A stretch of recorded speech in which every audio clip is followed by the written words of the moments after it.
Welcome to Short Bites. I'm your host, Jason, and today I'm excited to welcome to the show one of my favorite podcasters of all time, Kim C. Kim is the one-woman host to the Stephen King podcast, The Year of Underrated Stephen King. On that show, she dissects Stephen King novels and welcomes guests to discuss all things Stephen King. Thank you so much for coming on the show, Kim C. I've been so looking forward to that. I'm nervous, honestly. I've been really looking forward to talking to you. Oh, thank you, Jason. The pleasure is mine. It is a joy to be here. Thank you for chatting with me. I've been listening to your show for about 3 years now. I was working in this dingy factory where I was working 12-hour shifts, and I couldn't really listen to podcasts. So when I switched careers, so to speak, I used to listen to podcasts all the time. And then when I did that job, I couldn't really anymore. So when I got a new job and I was able to listen to podcasts again, I started gobbling up all the new ones. And yours was one of them. And it's just such a fun podcast. I absolutely adore it. I'm so glad. Thank you for being a listener. I so appreciate you. Oh, what's the kitty's name? That is my son, Harvey. He is an all-black cat. He is large. He is 19 pounds. We're working on it, but he's my sweet baby. Nice. Well, give him a scratch behind the ear for me. And congratulations on 6 years. Oh, thank you. It's a big milestone. My little first grader is my show. Is a little 6-year-old. It's great. Did you? Actually, we'll get into that a little bit later. I almost went on automatic there. No worries. Well, one personal question before we continue. It's personal to me, and you don't have to answer if you don't want to, of course. But podcasting, I've been doing it a long time, and you always come up to this, why am I doing this? I'm not one of the cool kids. Nobody listens to the show. Why? I know you suffer from this too because you've talked about it on your show. So what do you do to overcome this terrible demon? I love this question, and I'm right along with you. I'm very self-critical, and probably about every 6 months I have a full breakdown with my boyfriend Andy, and I'll just throw my hands up and say, that's it, I quit, I can't do it anymore. But what pulls me back every single time is I realize that podcasting is an art. It is. This is a form of art that we're doing. We are putting together our thoughts. We are expressing ourselves with words. There's essay writing component to it. And so what really always makes me feel better is, I think, 2 things. Number one, you have to believe in yourself. And when I started this podcast, I did it because all of the Stephen King podcasts out there, and I'm so grateful they're out there. I love them all so much, but they weren't giving me what I wanted. And necessity is the mother of invention. And I told myself, I think I could have a crack at this, and I can add a little extra zhuzh that the other podcasters aren't doing. I'm also coming at this from a female perspective. And from teaching many years and lecturing, my students have always said, we really enjoy listening to you speak. And so I'm like, okay, I think I have something that I can offer listeners. I have a unique, this can work. And you got to believe in yourself, and you also have to make yourself proud. And I think with those two, even though you don't have high numbers like the other shows and we're not roaring successes, it's a lot like any person who picks up a guitar. It doesn't necessarily mean they're going to sell out Madison Square Garden, right? But there's love there. There's love toward playing that instrument. There's love toward podcasting, making friends, talking about things that we love. There's joy and friendship and camaraderie, and this is a cool thing, and it's an artistic thing. So this is a very rambly answer. Forgive me, Jason. Nope. I think there's Let it go. Let it keep it going. I agree. There's a lot of passion behind it because it's a little bit of an exposed nerve for all of podcasters, especially those of us with smaller shows. And so for me, at the end of the day, year after year, I make myself proud. I make sure every episode is as strong as it could be to the best of my ability, whether that's editing, making sure my notes are good, making sure that I am excited about it. And then I believe in myself. I realize I like this. I have fun doing this. And I think that helps. So those two have really helped me over the years when it's gotten a little bumpy or when you have bad days. And what I've noticed, Jason, when you have those bad days and you Yeah. want to quit, you're probably just tired. You know what? I think you're onto something there. Yeah. Because the more bedraggled and exhausted I am, the more I want to quit. Because it's a labor of love, as you know. Yes. And so if I have a nap or if I have a long weekend and you feel rested and then you can come back to it with some vigor and you're like, I'm fine. I don't want to quit anymore. But that's a very long-winded answer. But No, it's a great one. Thank you. I like the It's question. because, like, speaking of tiredness, I do have SAD really bad. And so in the winter months, I like to say I go to sleep in the winter Yeah. months. And it's like hibernating. If I'm awake and I'm talking to you, no, I'm still asleep. Completely understand. And so those are the months where I get into that mood where nobody's listening, nobody cares. I'm not smart, I'm stupid. I'm not one of the cool Yes. kids. But it's just thoughts, right? And they're usually like 3 a.m. thoughts Yeah. where you wake up and I don't know, there's like something sitting on your chest and it's like laughing at you. Totally. 100%. This one thing I wanted to mention that I forgot to put in my notes is you're the One Woman Stephen King podcast, right? When you came on, there wasn't very many other women. There are a couple, but not many. So what's it like talking about Stephen King and what is essentially a boys' club? I think, for lack of a better phrase, I think I was born to do it, Jason, honestly, because I've always been the only girl in a lot of areas of my life. I'm the firstborn. I have two brothers. I was Oh, the yeah. first grandchild with a bunch of boys under me, and the strongest man of any family is usually the first daughter. So I think birth order wise, the dad usually raises the first. You're the head of the family, no matter Yeah. what gender you are. And so I absolutely had zero problem with that because I've always been in that situation in my personal life. I've always been.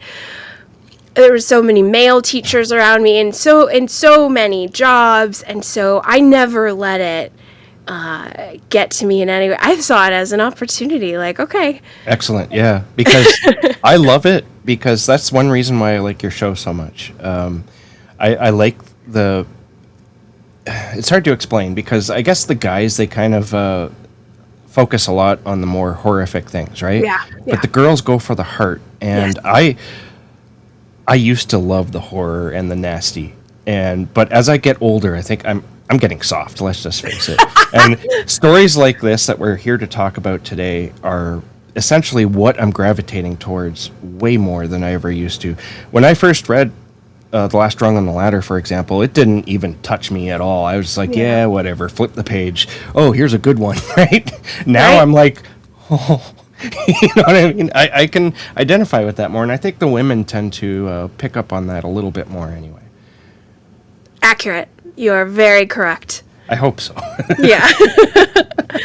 Now, you started your podcast journey way back in 2020, 6 years ago, as we mentioned, during the pandemic.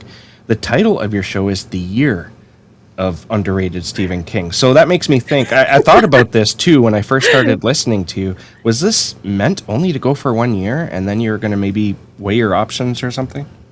That's a great question.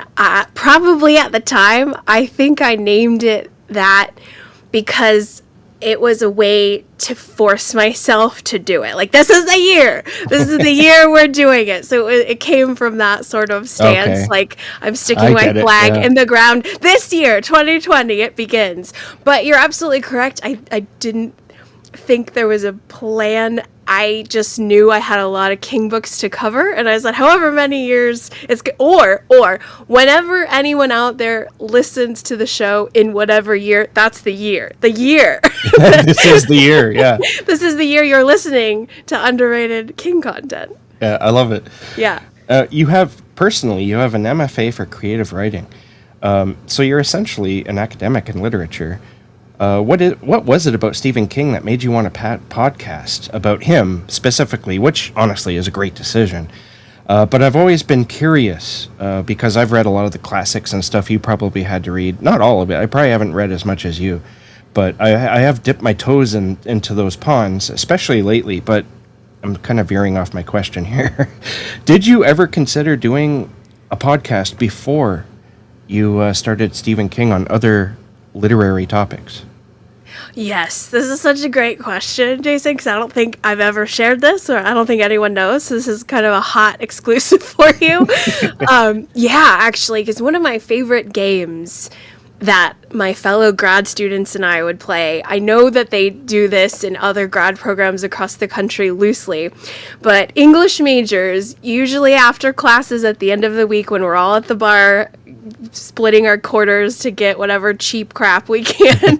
Yeah. And we are just enjoying each other and living life and imbibing. A lot of us would play this game called, we would point at each other and say, what's the great American novel? Oh. And so it's such a debate. Oh my God, Jason, it's such a debate, and everybody gets into it.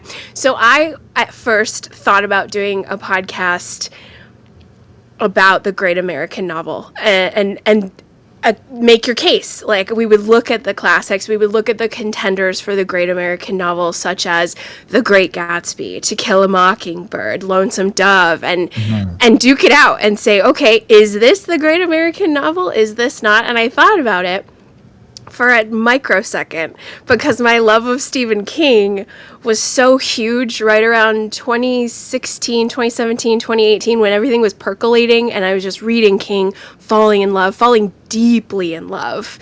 And so it was gonna be King no matter what. Like the fire burning for King was just burning down my life. It was a blaze.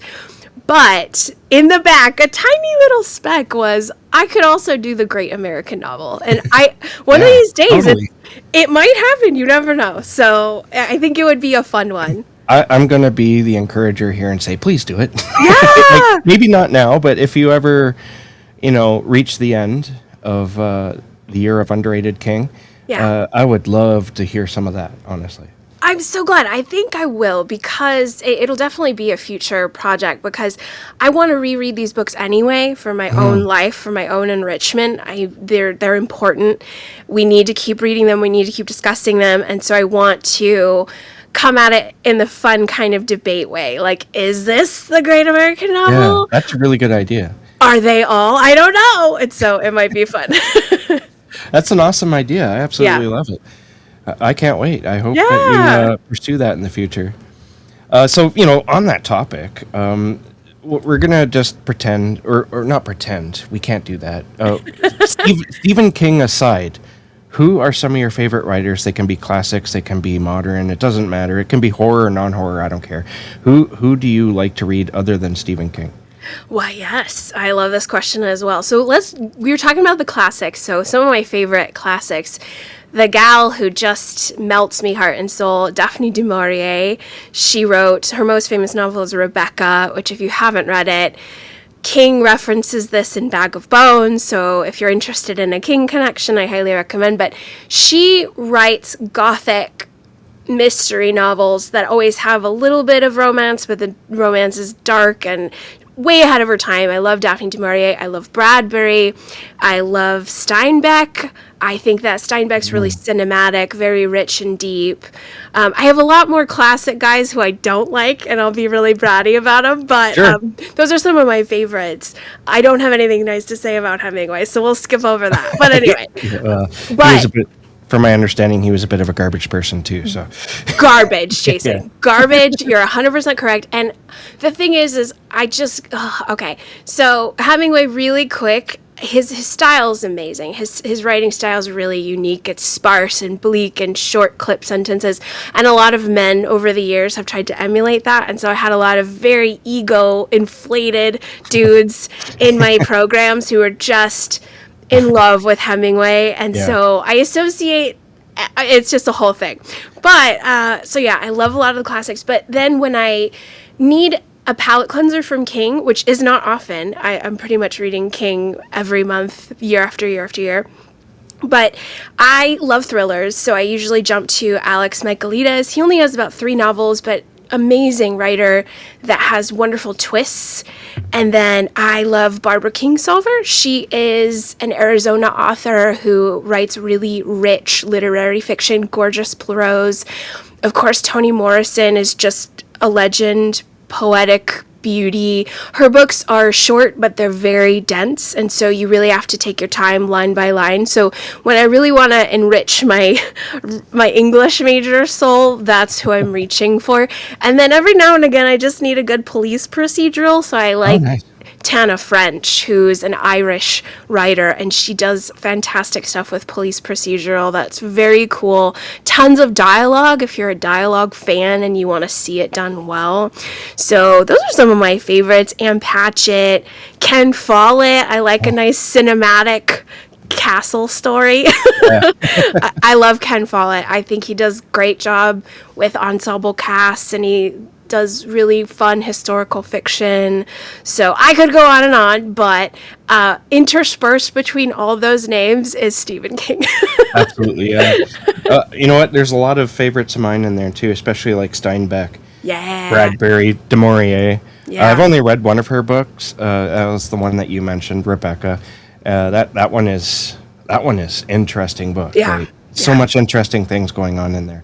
And I just have one more question about the Hemingway sort of related students. I had a picture in my mind of you getting a lot of lit bro dudes in your program. Yeah. Do they ever like give you issues or are they cool to work with? At the time when I was a student, I was younger, and so what's terrible is that they just think less of me. That's the sad part, is they don't acknowledge me at all.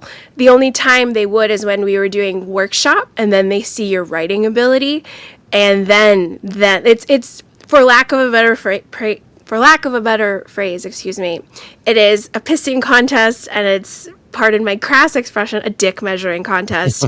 And I just learned from being with these guys who didn't even give me a second thought, like, oh, my dick's just as big as yours, dude. Like, and I can write just as well as you can, if not better. And I know that that's sort of, but it's competitive in any artistic field, whether it's music, theater, there's a competitive component to it. And so with the dudes, they wouldn't even glance at the girls. They just assumed we were writing a certain kind of fiction, that it was romantic or it was overly female, or they were just reducing us and distilling us into a category. And then it's not until they see your work, and then they would talk to you after class. So yeah. That's really unfortunate, because there's many women writers who are my favorites, and they can often write the circles around their male counterparts. So totally. Way to go, Kim. Yeah, I think you're really bridging these wonderful connections that I haven't thought about, Jason. So these questions are quite profound, because it was because of the guys in grad school that I think I had to dig deep and encourage myself and say, no, I'm not gonna just shrink in the back of the class here. I am going to step forward, and I think that's what allowed me to feel like, oh, I can Stephen King podcast. I can be a solo female Stephen King podcast, because I've already sort of had a little bit of this from grad school.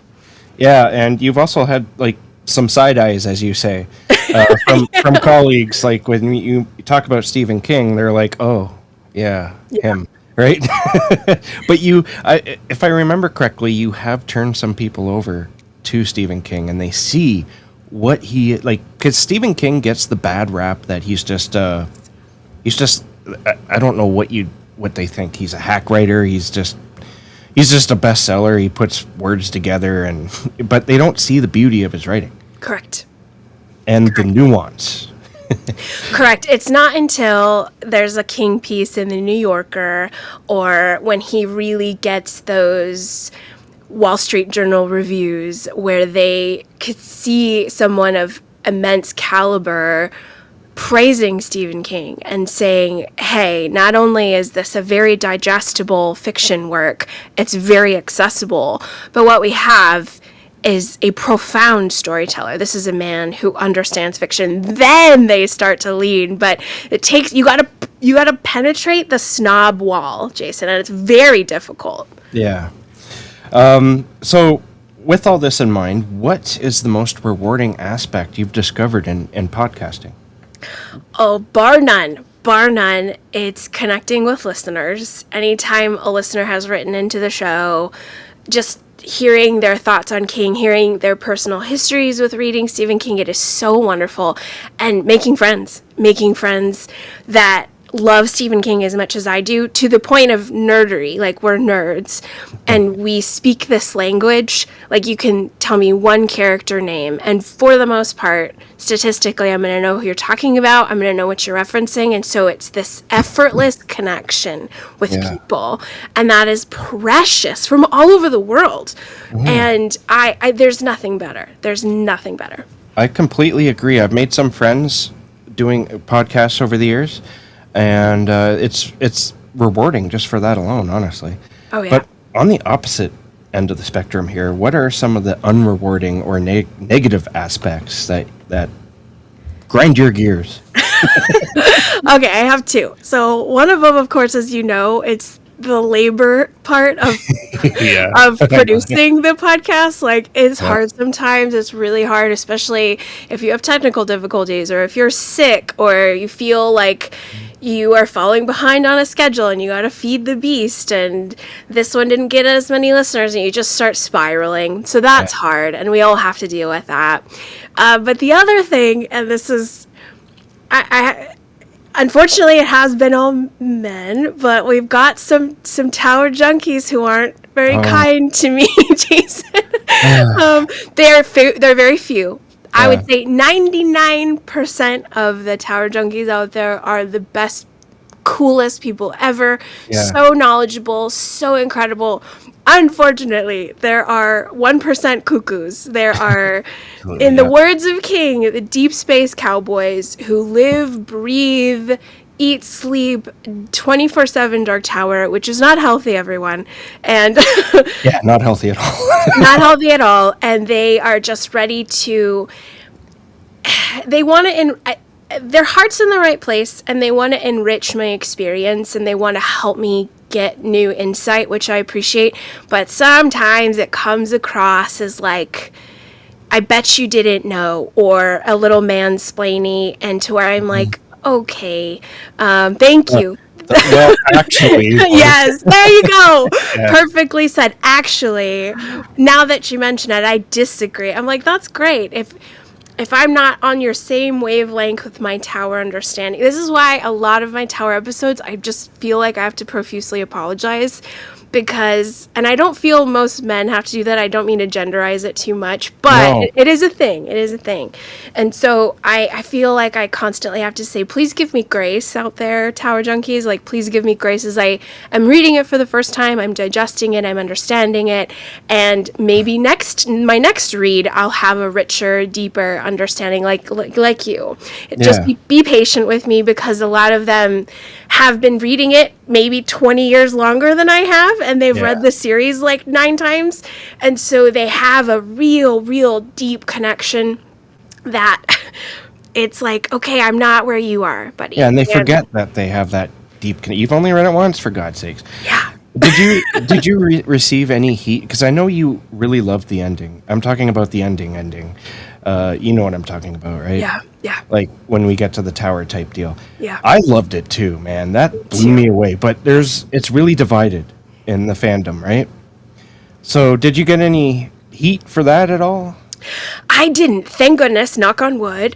Not quite yet, and either they just haven't said anything about it, but or they better not, 'cause you're right. I love it too, and yeah. Usually, everybody I've heard from feels the same as we do. That's good. Like, this is amazing. Yes, we're with you. So glad you liked it. I've heard a lot of just a lot of people were not a fan of Crimson King stuff, which is fair. That's That is very, totally fair, yeah. very It's fair. like a cartoon character at the end there when Yeah. in any other novel he appeared in, he's terrifying. Yeah. One listener said he was really not a fan of the Randall flag in book 7, and I was like, "Oh, I disagree. I like that a lot." I like it too. Yeah. I think I know what they're talking about because, spoiler alert here, when Randall Flagg meets his end, it's kind of anticlimactic. Yeah. When you think he's the bad guy the whole time along and he's just basically a henchman. It's a little bamboozling for the reader, but I was locked in so tightly for that ride that I just enjoyed the hell out of all the decisions. And I think when you are looking back in retrospect, you're like, "Oh, this is cool. I'm down. That's cool." Here's another question I forgot to ask in my notes. What book of In the Dark Tower would you say is your favorite? Oh, what a wonderful question, Jason. I am very, very torn at present, but my immediate first answer, right when you said that, is book 7, and it's book 7, and maybe that'll change over time because I know I'm supposed to love Wizard and Glass, everyone, and I do. That's an excellent one, though, right? Yeah, but I do love it. Go ahead. That last book, book 7, really tore me apart in so many ways and put me back together. And also the very last bit, the reason why I love it, because it made me think differently about life and death and rebirth and the possibilities, right? But it made me think, right? And it made me feel, and it just, I just love it, you know? I'm so glad. It's a fantastic book. All right, we should move on to the Stephen King grill. Well, we're kind of in it anyway, but I know what your origin story is, and we're in the Stephen King grill now. You found King shortly after college at the age of 26, and your first, if I'm correct, was Full Dark, No Stars, the collection of novellas. My question is, do you regret not discovering King's work earlier? Oh, I love this question, and 80% of me is completely okay with how it worked out in terms of my timeline.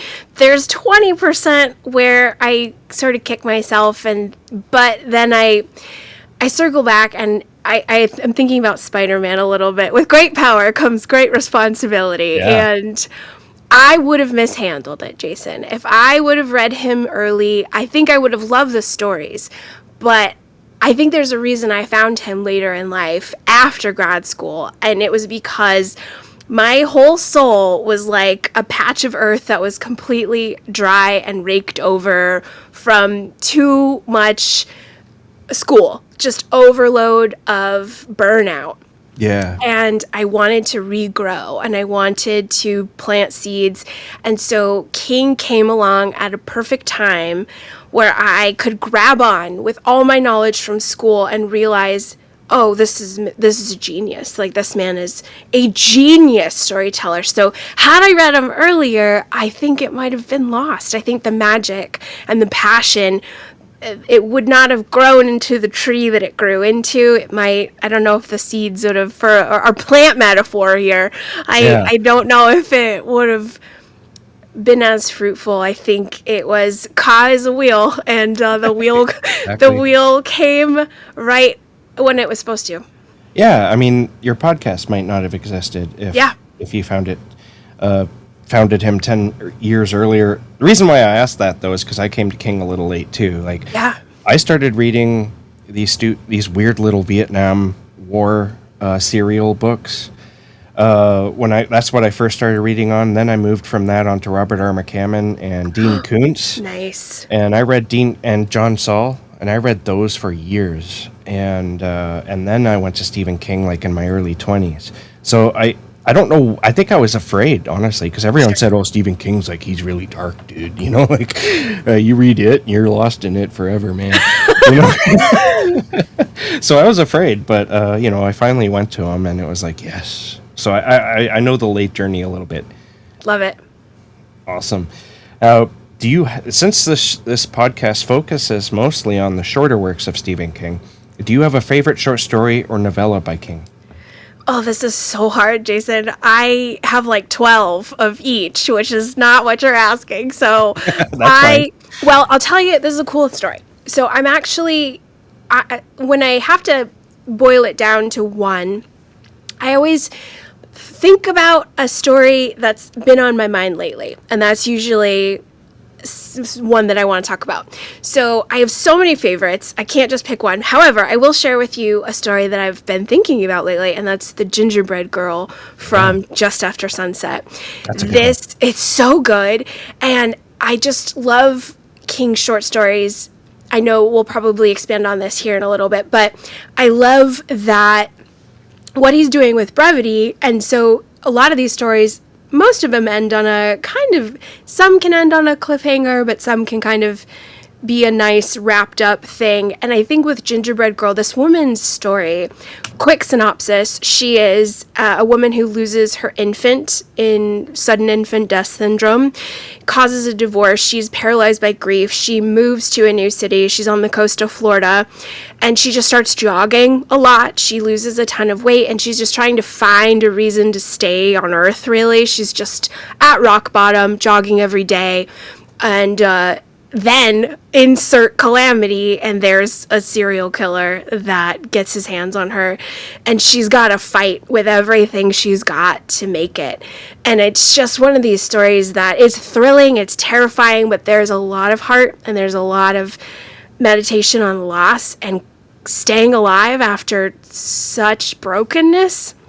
And I think about that because I've been having a rough couple months with some health, my health, and so I've been thinking about Gingerbread Girl a lot, actually, and it's one that I didn't think resonated as deeply as it did, but it's kind of awesome as we live life and we connect to art, and I ended up thinking of that King story because I think I'm fighting my own battle to sort of get on the other side of this health thing of mine, and I feel like this story's sort of been in my mind the past couple weeks.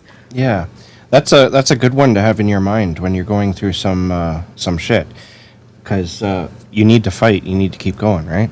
Yeah. And I totally understand. Anytime you need to talk, if you don't have somebody else, you can always email me.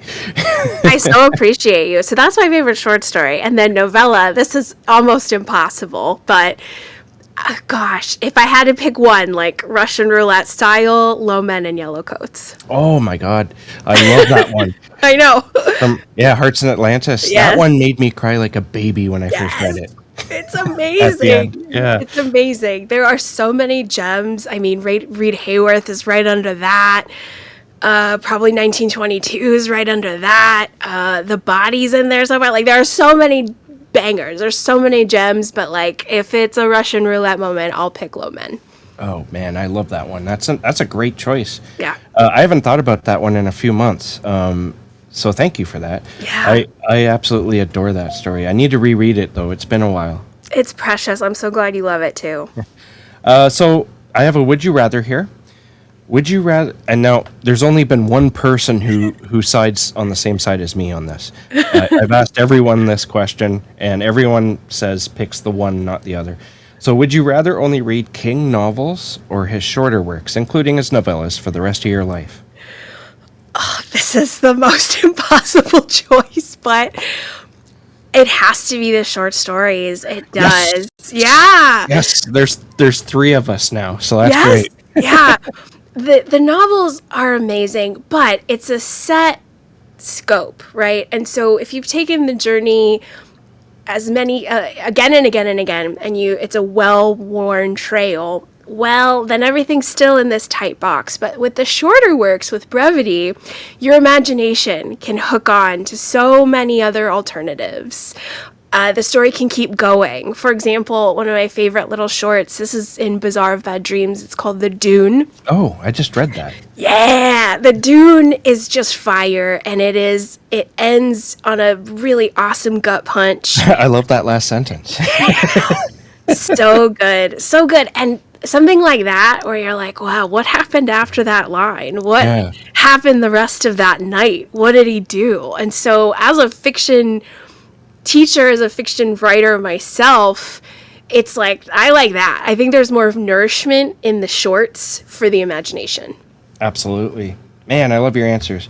I've heard you say on your show that you don't necessarily want Stephen King as a guest on your show, which I'm totally on board with myself. I think I would just be a blubbering idiot if he came on this show. So yeah, I think I'd pass. But if I were to meet him, it would be a different story, right? Yeah. Anyways, however, if things were to change and he was to come on your show, what are you itching to discuss with him most? This is a great question. And I think this is one of the reasons, I mean, we all think about it. We all think about what would we ask. And I honestly feel, I don't know if I would talk to him about the books at all. It would mostly be about life and growing older, as well as be an educator. And I would ask for students, like how to encourage, which he does this a lot on writing and things of that nature. And he looks at the craft in the most beautiful way, the best that I feel it's ever been done. But I would want to talk about life and sort of ask about, hey, let's talk about being married, or,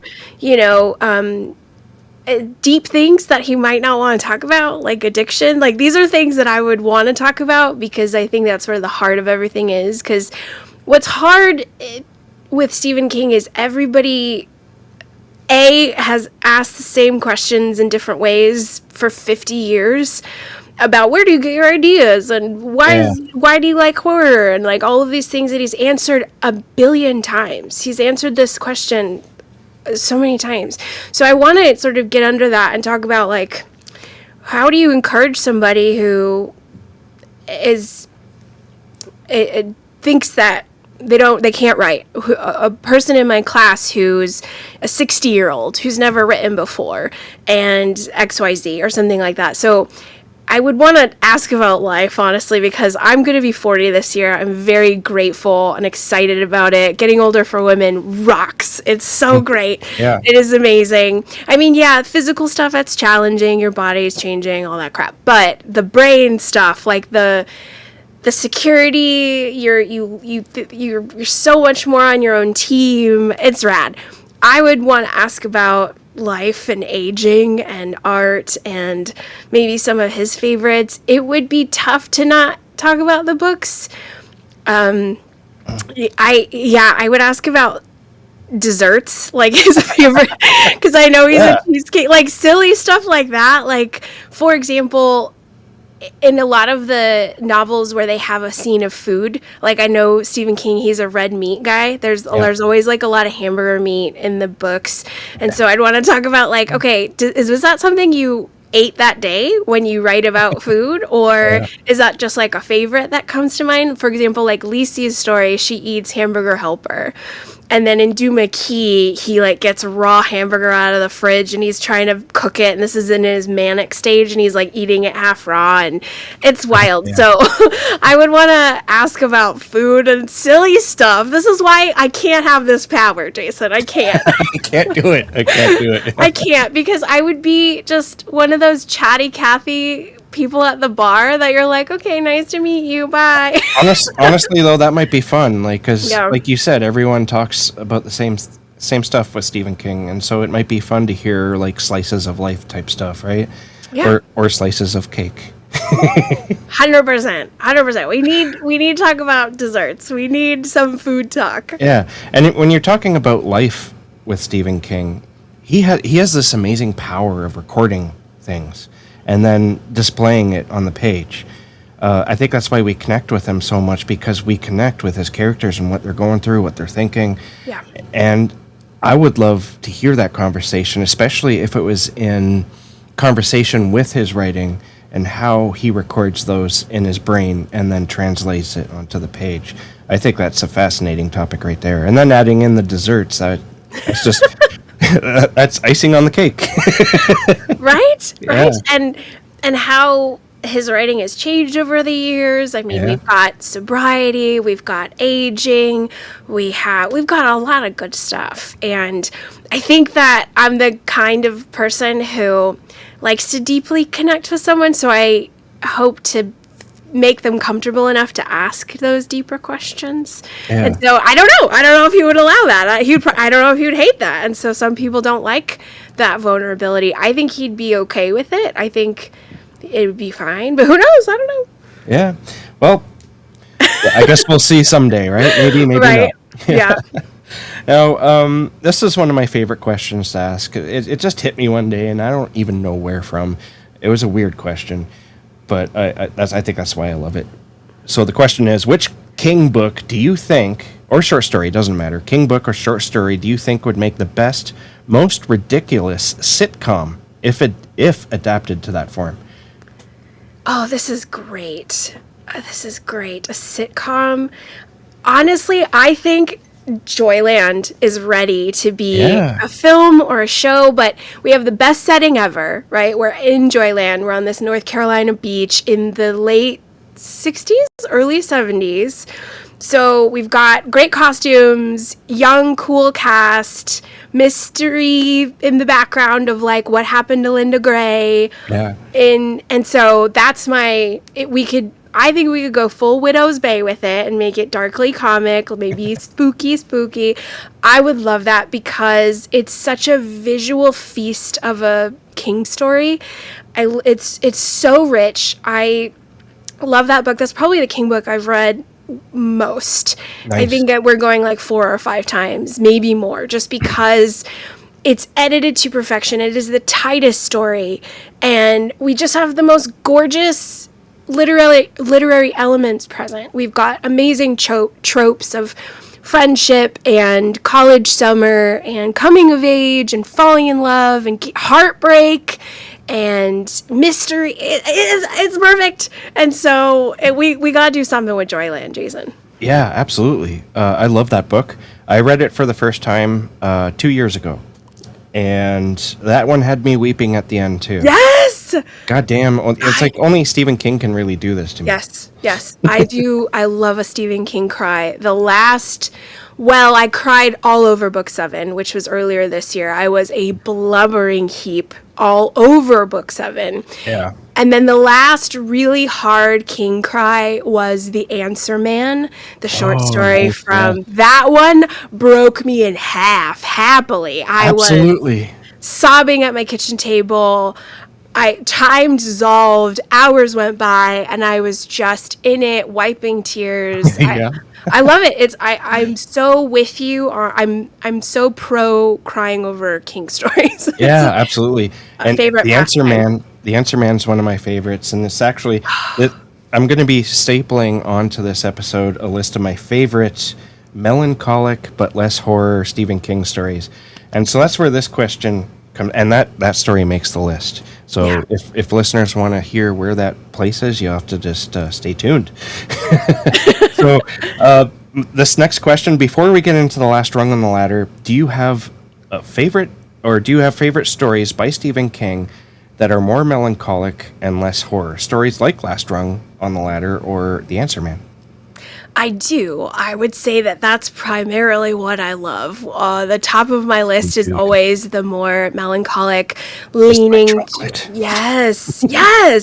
That is sort of where I think that's what lured me in with falling in love with Stephen King. Is I was not a horror reader at all, minus, everybody's elementary school experience with Scary Stories and Goosebumps and maybe Fear Street, the teeny bopper preteen horror, but it never went past that. And so I had never read horror before, but what got me was 1922, the first one I ever read, because it's about a guy who sort of sells his soul to hold on to his land. Mm-hmm. And it's sort of this Faustian downfall, this Shakespearean spiral into doom. And it was terrifying. It was so freaky, but there was so much drama behind it. And then I just kept reading, and then I found more treasure. So, short stories are eluding me right now. Well, I would list off like 80. But I would say the one that I come back to again and again that is a game changer for King readers, I feel, in terms of the melancholic reading experience, is The Green Mile. Oh, nice. Yes. I mean, The Green Mile is is a mic drop of a king tale that is not horror at all. And this is a Christ-like figure in John Coffey, who's a miracle of nature, who is just this pure soul. And he is accused of this horrific crime, and it is the people around him who are changed. And it's breaks my heart. It's a top 5 king for me. And so something like that, like when I read Green Mile, and I read it in the installments, the chapbooks, which is such a special experience. I love everything about Green Mile, but I think that King fans, minus the bad death of Edward de la Croix, which is the 3rd installment, there's not a lot of scary stuff in there. It's a heartbreaking story that breaks you multiple times, especially at the end. It's got one of my favorite Stephen King endings, and so I gotta say Green Mile to take the trophy on this one. Nice. I love that book, but I've only read it once, and it was in the early 2000s, I think. Yeah. I need to reread that one. There's so many books of his that I want to reread, and that's one of them. But I remember that book breaking me, and there's also that character, what's his name, Percy, is it? Yeah. Who you just love to hate. Like, oh, yeah. he's F that guy. Yeah. oh, my God. Like, King can do that very well, too, make you hate somebody with every fiber of your being. Percy is a perfect example of that. You're 100% correct. And I was talking with a fellow constant reader. You probably know him, Bryant Burnett. He's a legend. He's a Stephen King archivist. And I remember when I was recording my King thoughts, or my episode on Green Mile, it was... He was like, I really needed to cry it out, and Green Mile helps me cry it out. So nice. I think that anybody who needs a cathartic experience, Green Mile will help. Green Mile will help you do that, because it really pushes you to look at the world and how ugly it is sometimes, but there's just this ray of hope, and there's so much love and beauty underneath all of it, and we have to keep living for that. Day after day, we have to keep trying. And so Green Mile is a deep one, and it's so underrated, Jason. Not a lot of people give it the roses it deserves, because it crushes us. Yeah. And we don't want to be crushed sometimes. We want thrills and escape, and the crushing is hard. We have to confront things. We got to sit with ourselves, and readers don't like that sometimes. I get it. But if you give it that chance and you let the art move you, you let yourself be crushed, you're better for it. Absolutely. I mean, that's one reason why I read. I love when an author can make me feel something. Yeah. And Stephen King's really good at it. Like, he's the best. Amazing. The best. The best ever. And today we are here to talk about The Last Rung on the Ladder, which is a short story. I don't know if this is his first attempt at writing something like this, but we're going to get into it right now. The Last Rung on the Ladder. Publication history, The Last Rung on the Ladder is original to the Night Shift short story collection, and there's also a Dollar Baby adaptation from 1987, adapted by James Cole. Have you seen that at all, Kim? I watched it the other day, and my God, it's pretty bad, but I mean, I guess you're not really expecting it to be good, but it's so blurry, you can't really see what's going on, and the pacing is just kind of awful, but it follows the story to a T almost. And have you seen it? I take it you haven't seen it? No? I haven't, but I'm gonna check it out. I'm gonna check it out after our chat. Yeah, it's interesting. That's for sure. So for the synopsis, before I say the synopsis, I just want to tell everyone that this story will be spoiled. In fact, I spoil it right in the synopsis here. But it is short, and I recommend that listeners go read it and then come back, because it's more fun that way, I think. So anyway. Yeah. Of course, if you're just curious and you don't really care, then you can just listen on as well. So the synopsis of the story is, the story starts with Larry having received a letter from his sister Kitty. When they were young, they played a game in the barn while they climbed a rickety ladder and jumped from high up into a pile of hay. Now, this hay bale was like 25 feet tall, so they were totally safe jumping into it. The ladder broke on Kitty, where she dangled from the last rung on the ladder, and Derry had to shovel hay into the spot where she'd land. When she fell, she ended up breaking her ankle. And when we return to the present, we learn that Kitty had jumped from the roof of an insurance company's building, and that letter was mailed before, obviously, she killed herself, and he didn't get it until, like, much later. So, my God, this story is is hard hitting. What was your first impressions of Last Rung on the Ladder? Oh man, this one was so special, Jason. I think that when I finished it, it was a first time read for me. I have not read this one or many stories in Night Shift. Night Shift is like the Yeah. little diamond I keep on the back shelf Hmm. because it's covered everywhere. Everybody's read Night Shift, and it's early King, it's hungry King, it's King trying to Yeah. pay the rent, and so which I love, and there's great stuff in there, and I will get to it. But over the years, I've just cherry picked around Night Shift, and so this one was a cherry that I hadn't picked yet, and so I loved the structure on how we think that Kitty's okay because she got the letter, and then she survives like he's really working with dramatic pausing and dramatic irony where the audience, we know that she's okay because the letter that he said at the front. So this little ditty is a structural marvel, and he's got a lot of heart in there with this first person narrator. So this is not a third person. This is so I was nerding out as an English teacher on the parts of how it was constructed, but then that ending is just this is one that you close and then you're thinking about it the rest of the day. Absolutely. Yeah. It's a gut punch. Yes. I don't know how, but my notes kind of got jumbled here, so I might not go in order the way I sent No you. worries. But I love the technique. You're talking about the technique King used to tell this story, and that's something I wanted to talk about because it's like he's manipulating you in a way to get you attached to what's going on first, and he introduces the characters right away with the letter's arrival. And I wanted to read an excerpt, if that's okay. Yes, do it. So this is like the first paragraph. I got Katrina's letter yesterday, less than a week after my father and I got back from Los Angeles. It was addressed to Wilmington, Delaware, and I'd moved twice since then. People move around so much now, it's funny how those crossed off addresses and change of address stickers can look like accusations, which is important. Her letter was rumpled and smudged, one of the corners dog-eared from handling. I read what was in it, and the next thing I knew, I was standing in the living room with the phone in my hand, getting ready to call Dad. I put the phone down and something like horror. He was an old man and had 2 heart attacks. Was I going to call him and tell him about Katrina's letter so soon after we left LA? That might very well have killed him. And that's I think that's a very powerful first paragraph Yes. because that's what he's using that right there to get you interested. Well, what happened to Katrina, Yeah. and why is that an accusation? That's the questions I was asking when I first read it, or at least when I read it for the set. Like I said, the first time I read it, it didn't make an impression on me at all. I didn't even remember it really much, but this time around, I was like, okay, what's going on here?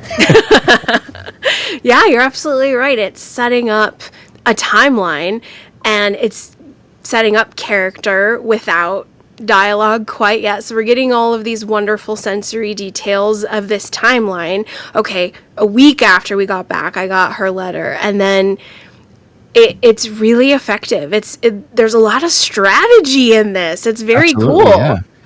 And I think it's really cool that he wrote this. I think I read somewhere, I can't remember if this is accurate or not, but he wanted to write an emotional piece specifically for the collection. And I know there's another, I haven't reread it yet, The Women in the Room. I haven't, like I said, I don't remember what it's about at all. So I think that's another one, though. So I don't think this is like the singular most emotionally type of story. I don't think it's exclusive to this collection, but yeah, I think that's interesting that he wanted to add that, because if you read the rest of the stories, there's some pretty crazy stories in there. Oh yeah, it's Night Shift is just there's a lot going on. It is a party that there's a lot of crazy guests at that party. Absolutely. I wanted to, because you mentioned how a lot of people feel about like the first 2 collections, and I wanted to tell you my hot take Yeah, on go that. for it. I have a hot take on all of Stephen King's collections, and the first 2, Skeleton Crew and Night Shift, they are not my favorites. In fact, Yeah. they would probably be at the end for me. Yeah. And it's because I think when he got older, there were more stories like this in his collections, and more interesting, thought-provoking stories. But the stories in these two earlier ones, they're more like, which I love. Don't get me wrong. I'm not saying I don't like them. I do love them, but they're more Twilight Zone-esque. They're more, they're very horror-centric, like The Mangler. You can't get much more horror than that. A possessed laundry machine that eats people. I actually love to hear this, Jason. I love to hear that you see the early King collections for what they are, which is a very testosterone-y King, like very testosterone-y. He is hungry and has got to pay bills, but then he is also, as you mentioned, wanting to write emotional pieces and wanting to grow his craft. And so we've got Last Rung on the Ladder, and then at the end of Skeleton Crew we have a favorite story that you just reminded me of that could also tie in with my melancholic pick. We've got the Reach. Yeah. It's a masterpiece. It is a masterpiece. Yeah. And and it's the last story in Skeleton Crew, so you have like all of these angry, freaky little stories where he hates fat people, and we've got the raft and the blob eating people. Yeah, you could also go with like a lot of misogyny. Oh, 100%. There's a ton of misogyny in the first two books, but if you look at the audience, he was writing to those dirty magazines, right? Yep. The Penthouse, Cavalier, and whatnot, Playboy. Yep. So he was writing to an audience, in a sense. The manosphere. Here you go. Exactly, right? But when he didn't have to do that anymore, his characters got a lot more likable. And because I can't stand his characters in these first, well, some of them are good. Like Last Rung on the Ladder, that guy seems okay. Yeah. The Reach, that's just filled with wonderful characters. That's like, I absolutely adore that story. Dude. And I just reread that today, actually, while I was waiting to start this. And for the similar reason of what I talked about before, that list, people will just have to wait and see where it lands. I'm so excited for your list. I'm so into this. But yeah. You know exactly. I think it's indicative of your mature palate.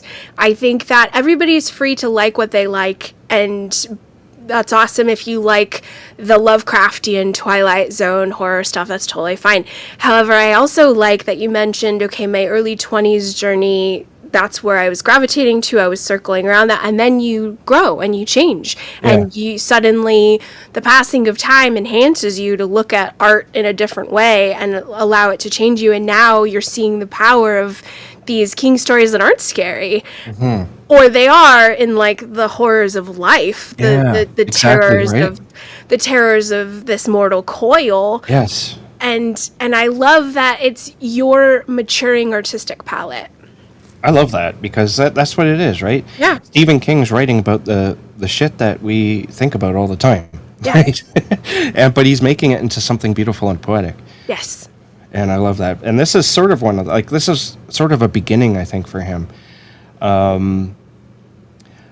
So there appears to be a couple of themes in this story, and this is what got jumbled on me here. I don't know how this happened, but there's questions at the top that were supposed to be near the bottom. It happens. Yeah. So there's a theme of regret, and that's something else that stuck out to me, because our hero here, Larry, he was close with his sister, and you could tell that she really looked up to him and loved him a lot. And then he kind of abandons her.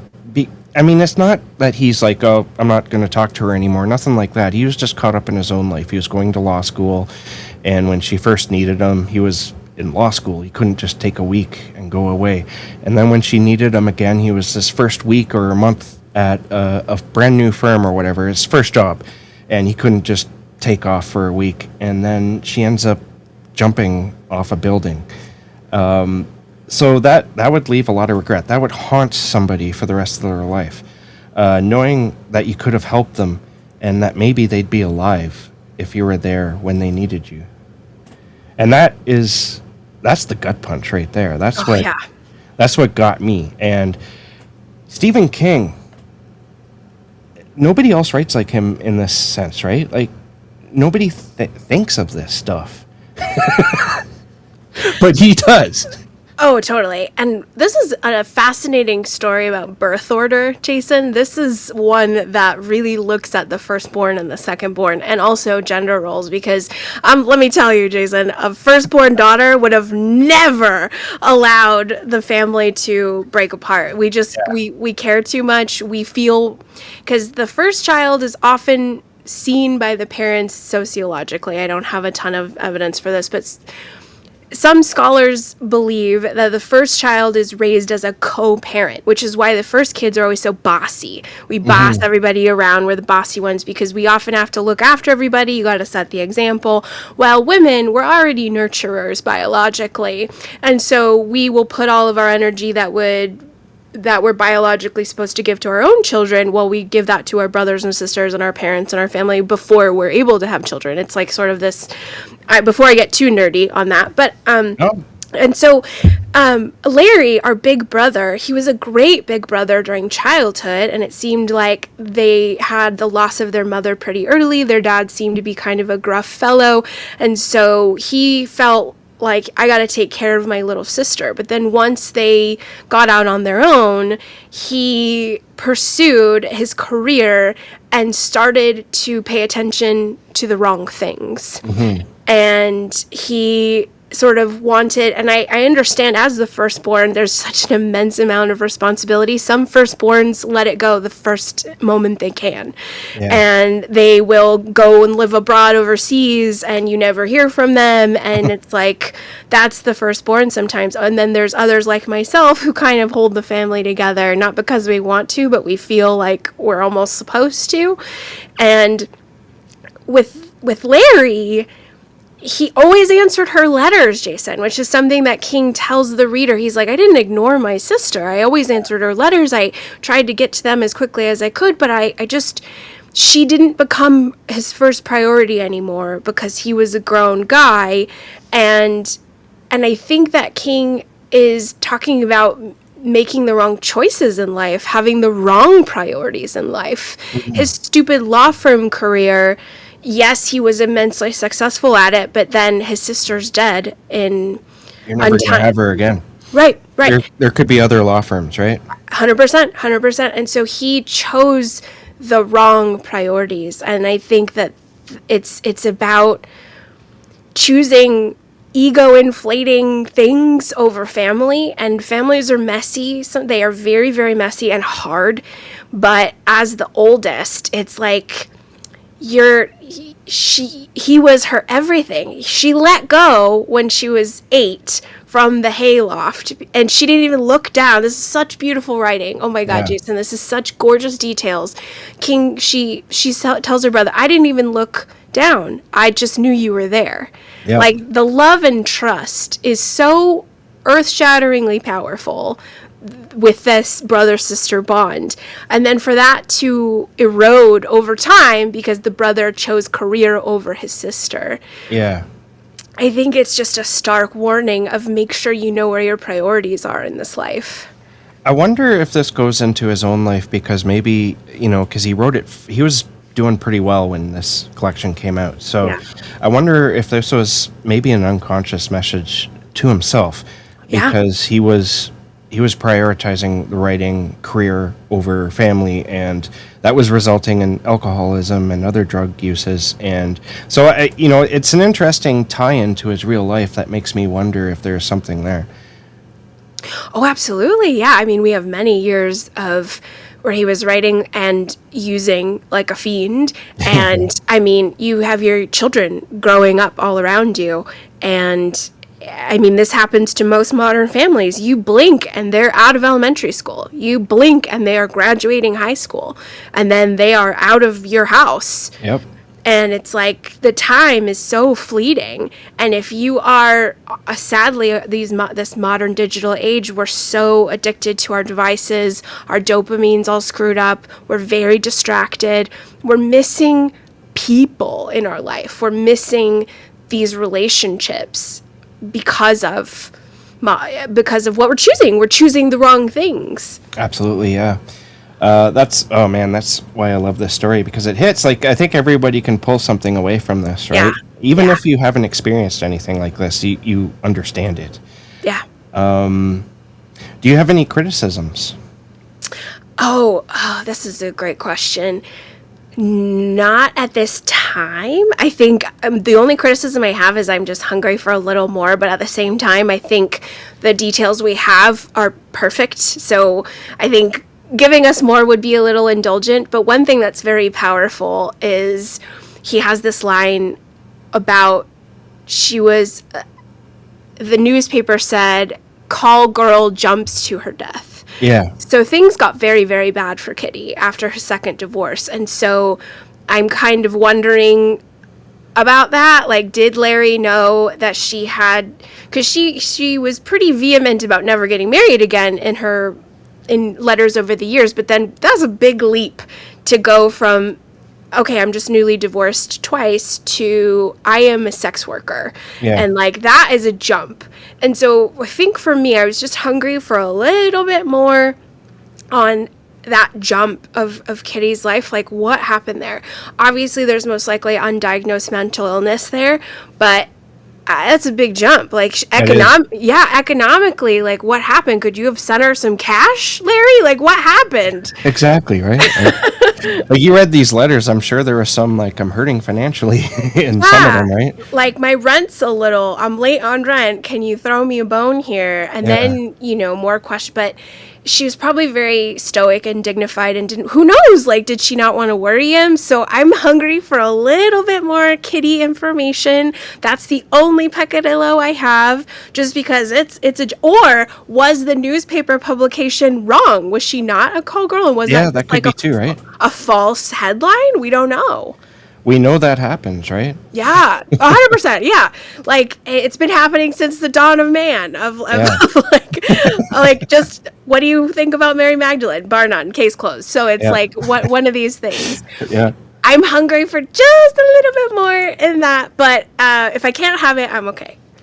I have to agree with you. I think it feels, despite the way it punches you in the gut and then knees you on the face as you're on the way down, it feels like there may be something lacking, like we're missing some information here. And also the father kind of gets forgotten too. Yeah. And so that would have been interesting to maybe, it doesn't need to be wrapped up, but mentioning the father again, I think might have been helpful. Like, because I was wondering while reading this, don't they get together for Christmas? Right. Like, what about Christmas? What about birthdays? Like, Yes. don't you not talk on the phone at all? Like, so it feels like there's something missing from that. But other than that, this is a really good, fantastic story. I absolutely adore it. Same. It was so nice to read and discuss, and you're so right about the dad. I think a little bit more dad would have helped too. Yeah. It's funny because I was reading another short story in regards to that list where the father had 2 heart attacks. I think it was the Dune one. It is the Dune one. Yeah, interesting. Maybe that's the dad. That's a good one. I love these far out connections. That's so awesome. That's funny. All right, so what are your final thoughts? I think I already went over mine. On Last Rung of the Ladder, Yes. I think that this is a tiny gold nugget of future gold bars in the King collection. In the King canon, I should say. I think that a story like this, the way it hits and lingers, and the fact that this is in the Night Shift collection, I feel it's such a wonderful little glimpse into the future of the gorgeous stories we will have down the road. Our Rita Hayworth, Nona, which is in Skeleton Crew. I really like Nona. Minus the rats are like a little freaky, but Nona's got a lot of heart in it, as does the Reach. And so I love that this one's this little tiny gold nugget of future gold bars to come. Yeah. Well said. Because this is a direction, you could kind of tell Stephen King wasn't necessarily satisfied with writing the Cavalier stories, right? He wanted to add some human depth, I think, to his collection. He didn't want to just be remembered for that kind of thing, I think. So, and that's where that craving led to him wanting to write more of that stuff, and I think that's where he's gone. And that is so so very good for the rest of us, I think. It is. It is. I'm so glad you brought that up, that he was definitely, the Cavalier stuff was, he outgrew it quickly. I think that's such a great thing to focus on, is these little shooters, these little one-offs in between the centerfolds.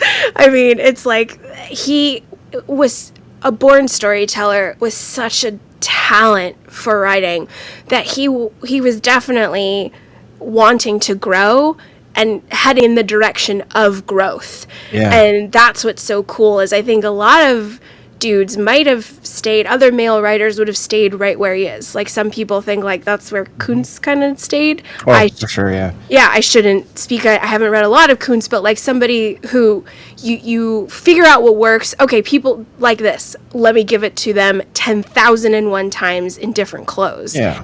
But King is an artist, and I think that's what a lot of people out there who criticize him or misjudge him fail to understand, is he's an artist, and he is experimenting and playing with writing the way an artist plays with color and paint, or painter plays with canvas and color and paint. So if you look at it that way, this is a slice of that experimentation and that growth for what's ahead. Exactly. Because if you think about it, I'm a podcast junkie. Anytime I read a book or I find a new favorite author, I go looking for podcasts. That's how I find a lot of my podcasts that I listen to. Yeah. There's no other author that I'm aware of that people can create a podcast to and pretty much have an infinite amount of, or a finite, not infinite amount of stuff to talk about for the lifetime of the podcast. He's only written about, what is it, 80 books now, I think? Something like that. I've read about 50, some of them. And I have a plethora of topics I can talk about, but you can't do that with every author. You can't, and there's no other podcasts that have multiple podcasts solely on them as an author. And that is incredible right there. It just goes to show you how different his work is. And it's funny that he gets criticized for writing the same thing over and over again when that is so far from the truth. Like, he almost threw in the towel after writing From a Buick Gate because they were like, oh, it's another Christine book, right? Yeah. He got mad, and he was like, fine, I'm retiring then, right? Right. Thankfully, he changed his mind. But that is, like I just said, though, that's farther from it's too far from the truth. I think you know what I'm trying to say. It's like, Yeah. I can't nail it, what I want to say, but he writes such a varied style that you can pick apart, and then you can take a total swing left and attack it from another area because he has such a big library of ideas.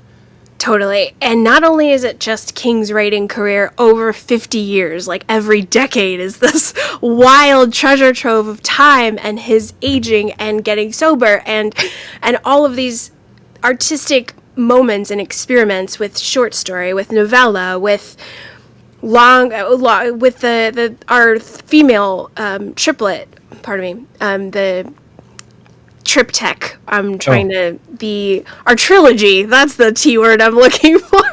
Our trilogy of Gerald, Dolores, Rose Madder in the 90s. You're like, what's going on? Like, there's so many awesome eras of King. As you mentioned, it feels a little bit infinite because that doesn't even scratch the surface of pop culture and all the films and all the TV shows. And it's just this, it's a juggernaut of stuff to talk about. But I recently saw the new Steven Spielberg movie, which I highly recommend, and I couldn't help but think about Spielberg as you're talking, because Spielberg is an iconic director and filmmaker, but the reason why I feel he's touched the hearts of people in a way, because we have great directors everywhere, like Kubrick and De Palma and like all of these people who are legends but Spielberg's done something different. Spielberg has captured the heart of what it is to be a child, loss, wonder, magic. Like, Spielberg's done something very, very different. And I feel like King has done that with fiction. King has done something very different with fiction that is putting him on that level of, like, he he has connected us to horror, yes, but he's connected us to the human experience. Exactly, yes. And you are so right about that. It's funny, the two Stevens, because Yeah! when I was a kid, I remember being in grade school and somebody would come up to me and they'd say, "Who's scarier, Stephen King or Steven Spielberg?" And I would be like, well, probably Stephen King, right? But the fact that that was a question that rotated around our little group of friends back then, it's funny that you mentioned that. It just made me think of that. Yeah! But they're very similar, right? They write about the human experience like no other, and they're both geniuses. Yes. And very critical of themselves, just like you and I are. Like, they suffer from the same sort of imposter syndrome. I mean, King has put out 2 books a year, at least for the majority of his career, because why? Because he's in a competition with himself and it's about feeling good enough. And I feel deep down he may not have ever felt good enough. That's just a personal hot take of mine of like, I wonder if he ever felt okay with just existing on the planet without producing. I don't know if he's ever felt that before. So he has to keep proving, which is great for us because his art's amazing, but he's just one guy. Well, it's incredible that he survived, honestly. Like, Yeah. survived as an artist, because he never, every decade he's entered and left, he had critics completely trying to destroy him. Yeah. Every time, and it almost worked, like I said, with the Buick 8 thing, but that's got to get to you. Oh, 100%. And I think that, circling back to our very first question, he believed in himself and he made himself proud, and he realized, I like my stories. I think they're fun, and maybe that's good enough.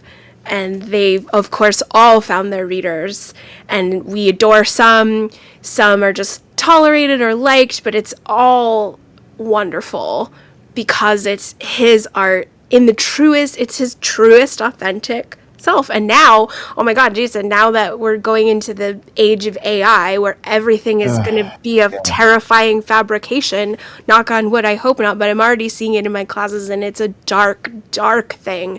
It's terrifying.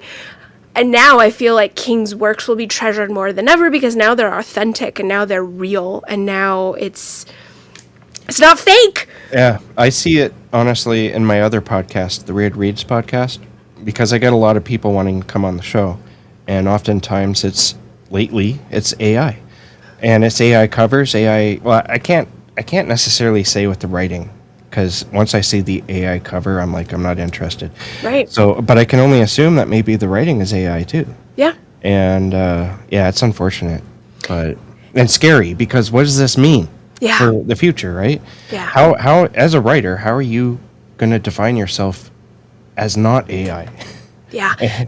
Yeah, I think that what we're going to see maybe in our coming years is people who we're going to have to draw a line in the sand and make a stand, Jason. Like, there will be those of us who make a stand and stand against it and vehemently stand against it. Like, I am not using this at all. My art is my art. It is my own. And then we're going to have those who go to Vegas and be with Flag and decide that, it helps. It helps my ideas. And they'll just say whatever bullshit that they think makes them sleep at night with, I just use it to organize my thoughts. All my students say this. And I was like, stop it, you guys. Like, this is a slippery slope. Yeah. It's a slippery slope. And like, AI is an effective tool. I'm not knocking it for that. It's very helpful in certain. It's good in other areas. Yeah. Yes, but like, for art's sake, keep it out. Correct. Like, you cannot. And now I feel like we're gonna see the people in Flag Vegas who embrace it, and we're gonna just have to have a discerning eye for it because it's gonna pop up in the fiction world. So many of them already have, and good creators, good people are calling it out. And we're going to have to get mean about it, Jason. We're going to have to be really intolerant. Right. Yeah, really intolerant about it and say, you are not welcome here, sir. I think you're right. Like, when I get those emails, I just ignore them. Yes. Like, I want to be on your show. Here's my book, and here's the cover and everything. I'm like, that's AI. I'm like, nope. And I delete. But maybe I need to call them out. I mean, I don't want to be that mean guy, but if we're to We're going to have maybe to. get rid of it, maybe we have to, yes. It's going to have a stigma. It's going to have to become a dirty word. It's going to have to be the unwelcome, smelly guest where you're like, get the hell out of here with that. And it's going to have to go in that direction. We're just going to have to take a really, like, plant our feet and say, I'm not standing for this. We're not standing for this with art. And thankfully it has, like, all of these graduation ceremonies a couple weeks ago here in the States, all of faculty is AI. They're all getting loud boos because, I mean, these kids just graduated with $80,000 degrees, and you're talking about things that'll probably unemploy them soon. And it's a dark dystopian future we're stepping into, and we have to make our stand, which is one of the most glorious themes within Stephen King's work, is making a stand for the important things that we have to stand up for, and we have to fight evil and stand against this stuff. Mm-hmm. And that's what his art is telling us to do. And the main reason is because, like with Stephen King's work, that's human experiences we're feeling on the page. Yes. AI cannot do that. Even if it gets close, it cannot completely copy that. And if it could, why would you want to identify with... We identify with the author, not with a robot, right? Now, like you said, AI can be useful in medical fields and other fields, but keep it out of art. Yes. Because you're not going to reach that. What are you entertaining yourself with? You know, it makes me think of, like, there's people I used to talk to who were readers, and they were avid readers. They read all the time, but they would get like a box of books from their relative, like their cousin or whoever read, right?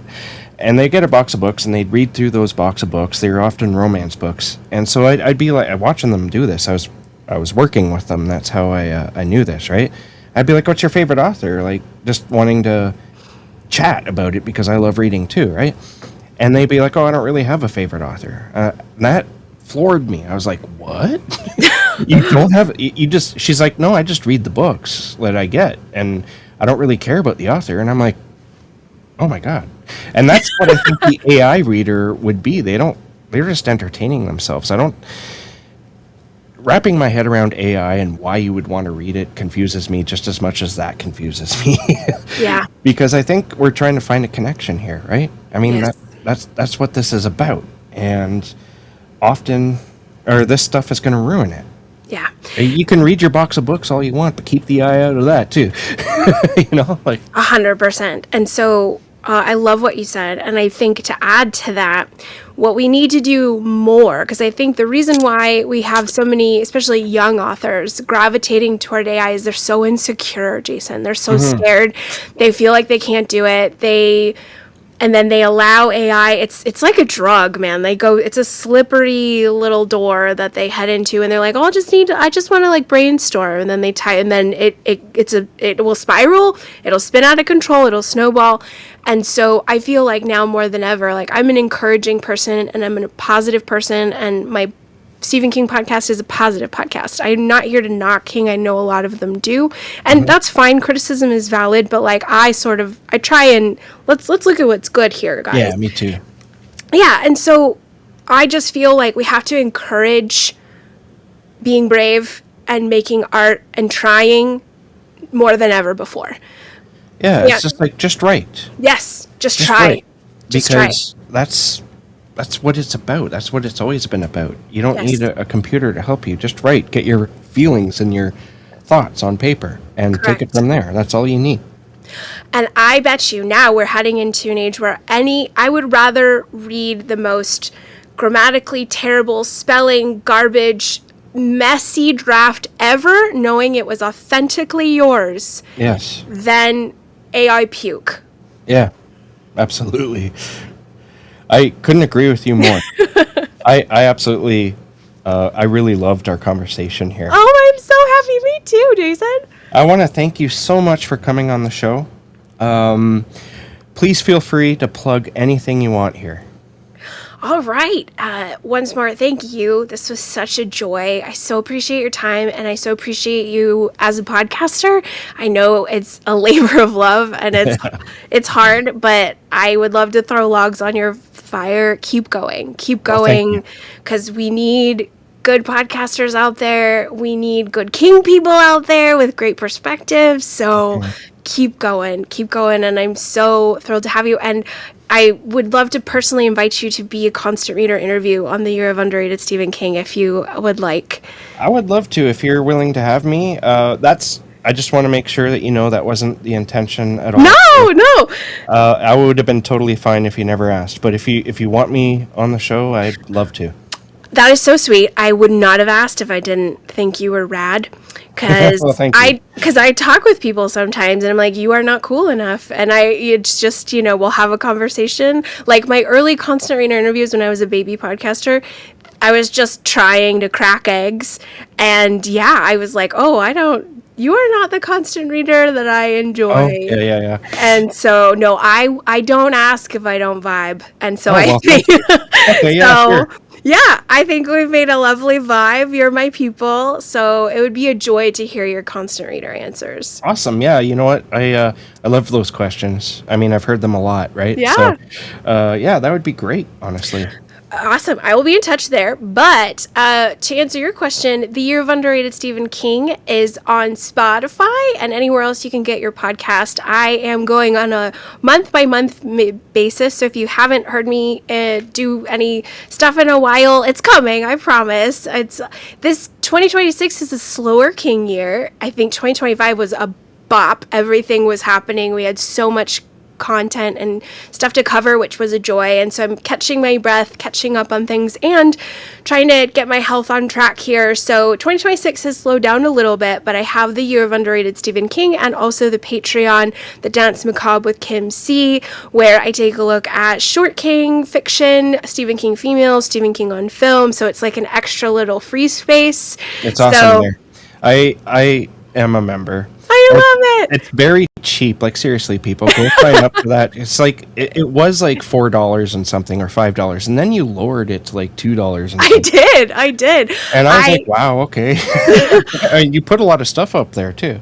I'm so glad that we've got robust content on there, and I wanted it to be inexpensive. I'm a teacher. I know about the struggle bus of economics, and I'm like, I am not a superstar to be charging $5 out here. No, I am a blue collar worker, and I want to make it as comfortable as possible for someone to support my endeavors. Yeah. So I so appreciate you being a patron, Jason. That's so kind, and I love that you're there. I think the King people that we have on the Patreon are just extraordinary. They're the best in the world. They're so smart, and everyone has such great ideas, and they're so kind. So I have the Year of Underrated Stephen King. There's over 80 episodes of content if you want some short little shooter episodes that are 30 minutes. It's me being me, if that's a fun, if that's an enticing concept. But yeah, so the two podcasts, the Year of Underrated Stephen King, as well as the Patreon, The Dance Macabre with Kim C, which is dance with an S. So if you type it in, you got to type in dance with an S, and you should find me. Just like the book, right? Correct. And I will put those links in the show notes. Perfect. I haven't read Dance Macabre yet, and a lot of people were like, oh, I thought you were reading Dance Macabre. I'm like, I'm sorry, maybe in the future, just in time, but you're dancing with me. It is the Dance Macabre with me. And it works. It's such a fun time. I absolutely adore everything you do, and I'm looking forward to what you do in the future, but also because I know you are having some health issues, take it easy. That's my advice to you. Take it easy because we're all going to be here whenever you do something. You don't need to feed the monster every time, and but because you're true fans. Like I kind of creep on the social boards, right? I don't always comment. Every so often I'll be like, oh, that was great or whatever, right? Or this is my favorite. But I do see a lot of comments there. You have a lot of devoted fans, and they'll be here just like I will be. Huge bear hug to you, Jason. That means a lot. It's been a bumpy couple months. Very good in challenging ways, because it's like at the end of the day, it's going to be Yeah. okay, and I'm coming out of it. But it's just been weird. Like, health stuff sort of resets everything. It does, yeah. You're weird for a while, and so things are a Yeah. little weird. And so I so appreciate you saying that, because I've been a little hard on myself for not having the strength to do the output at this current time. So I appreciate you so much. I say it because I've had to come over that too. Like, Yeah. I'm like, you got to have this, there, and in a regular schedule and all that. And you're pushing yourself, but you're also getting more and more tired and feeling sick. And so the content suffers, but you also suffer. And it's like, just chill. Yeah. Let yourself breathe. Take a few months if you need to. I've done it, and I don't have any regrets, honestly. It may have hurt the podcast, sure. But ultimately, are we doing it for that, or are we just having fun, right? 100%, 100%. We're doing it for a love of podcasting, a love of Stephen King's art, love of Stephen King people, the community, which moves me so much. I feel so honored to be a part of it. I truly believe they're the best people in the world. If you're a King fan, I want to be your friend. Yes, me too. All right, thanks. I'm going to cut it off here. Thank you so much, and we'll talk to you again soon. Thanks, Jason. All right, see you soon.